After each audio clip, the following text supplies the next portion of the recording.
अब आगे बढ़ते हैं। बड़ी खबर है, रिंगस का जवान जम्मू कश्मीर में शहीद हुआ। सीआरपीएफ जवान जम्मू के सोपोर में शहीद हुआ है। बावड़ी गांव के रहने वाले थे दीपचंद वर्मा। गांव में शोक की लहर है, मातम पसरा हुआ है। ये परिजनों की हालत आप देखिए। और सीकर के रिंगस गांव की तस्वीरें आपके सामने है। पूरे गांव में शोक की लहर है, लोग मातम में डूबे हुए हैं। जम्मू कश्मीर में वो तैनात थे और सीआरपीएफ जवान दीपचंद वर्मा जो शहीद हुए हैं, उसके बाद से ही परिजन बेहद दुखी, और ना सिर्फ परिजन बल्कि पूरे गांव के लोग, पूरे इलाके के लोग बेहद शोक में हैं जब से ही ये खबर उनको मिली है। शहादत को देश हमेशा से सलाम करता है और यहाँ पर भी जब खबर मिली कि दीपचंद वर्मा अब नहीं रहे तो पूरे गांव में एक तरीके से मातम छा गया।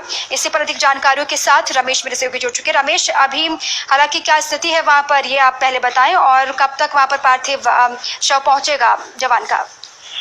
बिल्कुल दीपा, बताना चाहूंगा कि शहीद के घर शोक की लहर है, क्योंकि एक जवान बेटा खोते हैं तो निश्चित रूप से कहीं न कहीं पूरा परिवार है वो शोकमग्न है। और इसी के साथ ये भी बताना चाहूंगा कि जहां तक अंत्येष्टि की बात है, अभी सेना के अधिकारियों से पूरा परिवार संपर्क में है। उनकी पार्थिव देह सीकर पहुंचेगी, इसके बाद राजकीय सम्मान के साथ उनकी अंत्येष्टि होगी। लेकिन जिस तरीके से घर में गमगीन माहौल है, एक जवान बेटे ने देश के लिए शहादत दी है, शहीद हुए हैं, तो कहीं न कहीं ये देखा जा सकता है पूरे गाँव में एक शोक की लहर है। दीपा बिल्कुल रमेश, और मैं चाहूंगी जरा आप ये भी बताएं कि जो शहीद जवान है उनके घर में कौन कौन है, कैसी अभी वहां पर स्थिति है। और कहा यह जा रहा है कि जैसे ही खबर मिली, ना सिर्फ परिवार, ना सिर्फ परिजन, बल्कि पूरे इलाके के लोगों में शोक की लहर, पूरे इलाके के लोग भावुक हुए।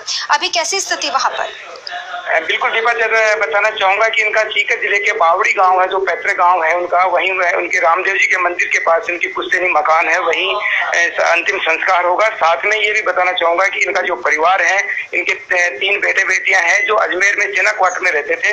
पिता की हाल ही में हार्ट अटैक के दौरान मौत हुई है। और बाकी जो परिवार के जो लोग हैं, चाचा ताऊ हैं, वो अपने पैतृक गाँव में रहते हैं। तो अब पूरे लोग हैं वो पहले वहाँ पैतृक गाँव पहुंचेंगे, इसके बाद सेना इनके राजकीय सम्मान के साथ अंत्येष्टि होगी। लेकिन जो बाकी लोग हैं वो उनके घर में हैं, और कहीं न कहीं ये कहा जा सकता है कि परिवार को है वो शहादत जिस परिवार ने दी है, तो काफी लोग हैं वो उनके घर में पहुंचना शुरू हुआ है। दीपा रमेश, कोई वक्त बताया गया है कितने बजे तक शव वहां पर, पार्थिव शव वहां पर पहुंचेगा, और अंतिम संस्कार का कार्यक्रम कितने बजे शुरू होगा कल?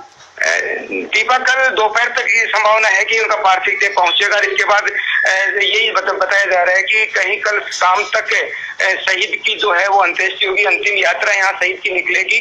लेकिन अभी सेना के अधिकारियों का जो एक समय है, टाइम टेबल है पार्थिव देह लेके पहुंचने का, वो अभी तक नहीं पहुंचा है। दीपा रमेश, वहां आसपास के लोगों से आपकी बात हुई हो? हालांकि अभी स्थिति ऐसी नहीं है कि परिजन कुछ भी बोलने की हालत में हो, लेकिन फिर भी जब भी हम देखते हैं कि कोई शहीद जब अपनी शहादत देता है तो लोगों के भीतर देशभक्ति की भावना उमड़ कर सामने आती है। वो कहते हैं कि शहादत भले ही हुई हो, लेकिन देशभक्ति के लिए, देश के लिए ये शहादत कुछ भी नहीं है। आपने वहाँ लोगों से बात की, उनकी मनोस्थिति क्या है?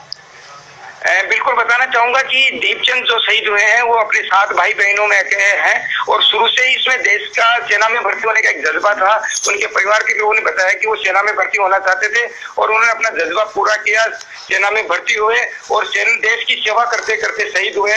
तो शुरू से उनकी एक देश भक्ति थी, एक देश के प्रति उनका प्रेम था, और आज वो देश के लिए शहादत उन्होंने दी है। दीपा चलिए, बहुत शुक्रिया रमेश आपका तमाम जानकारियों के लिए, और ये बताने के लिए कि कल ही अंतिम संस्कार किया जाएगा। कल दोपहर के बाद वहाँ पर पार्थिव देह पहुंचेगा, और उसके बाद जो तमाम कार्यक्रम है अंतिम संस्कार के लिए वो शुरू किया जाएगा। हालांकि पूरे गांव में आप देखिए, तस्वीरें भी ये बता रही हैं कि किस तरीके से वहाँ पर मातम पसरा हुआ है, लोग दुखी हैं, लोग परेशान हैं।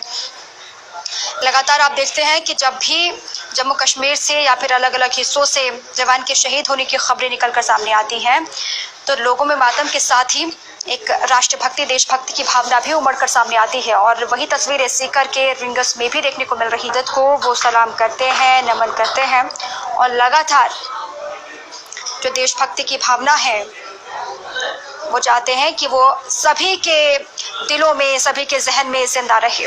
और इसी पर सूबे के मुखिया अशोक गहलोत ने भी ट्वीट किया है। वो ट्वीट भी हम आपको दिखा रहे हैं। कश्मीर में सीआरपीएफ पर हुए आतंकी हमले की निंदा करता हूं, जिसमें एक जवान शहीद हो गया, एक नागरिक की जान चली गई और 3 जवान घायल हो गए। शोक संतप्त परिवारों के प्रति मेरी हार्दिक संवेदना। हम उनके साथ खड़े हैं और प्रार्थना करते हैं कि वो मजबूत रहें। घायलों के शीघ्र स्वास्थ्य लाभ की कामना। ये सूबे के मुखिया अशोक गहलोत का ट्वीट है, जो आतंकी हमला हुआ सुपोर में, उसमें दीपचंद वर्मा को राजस्थान ने खो दिया।